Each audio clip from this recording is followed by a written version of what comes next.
Biri vardı, biri yoxdu. Bir çal çəpəri dağılmış, gülləri soluxmuş, ağacları yarı qurumuş bir köhnə bağ vardı.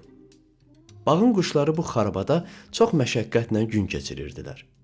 Günlərin bir günündə bu bağa hardansa bir bülbül uçub gəldi və bir neçə nəğmə oxumaqla bağdakı quşları başına cəm etdi. Quşlar yığılan kimi bülbül onlara bir fəsih, yəni səlis və bilic nitq söylədi.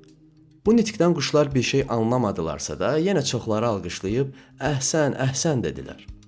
Sonra bülbül özünün gözəl vilayətlərini buraxıb bu bağa gəlmək qəsdini bəyan etdi və dedi: "Mənim əziz qardaşlarım, mən yaşıl çəmənləri, laləzar gülşənləri buraxıb bu viranəyə gəldim ki, siz bədbəxt qardaşlarımı da özüm kimi musiqi işlərinə aşina edim.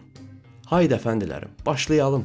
Bunu deyib bülbül bir dəstgahda cəmi muğamatı tamam etdi və sonra quşlarla təliminə şuru etdi, yəni başladı. Qarğalar qırıldaşdı, bayquşlar ulaşdı, saxsağanlar qığıldaşdı, sərçələr curuldaşdı, xülasə hər quş öz anasının öyrətdiyi səslə oxumağa başladı. Bülbül nə qədər çalışdı, quşlardan heç biri onu yamsılamağı da bacarmadılar. Ancaq bircə tutuquşu öz adətinə görə onun təqlidini çıxardırdı. Axırda bülbül quşlardan naümid olub, onları tutuquşuna tapşırdı və özü də gəldiyi vilayətə qayıtdı. Bülbül gedəndən sonra tutuquşu bülbülün ədası ilə bir konsert məclisi düzəltdi. Dəvət olunmuş qonaqlar həmin gün məclisə yığıldılar. Tutuquşu bir uca yerə çıxıb kərahətli, yəni iyrənc bir səslə qarğa kimi qarıldadı, saxsağan kimi qığıldadı, hətta qurbağa kimi quruldadı.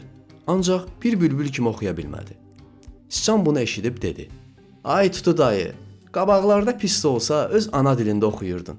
Amma indi bülbülün də adını biabır etdin və hər tərəfdən avara qalmısan."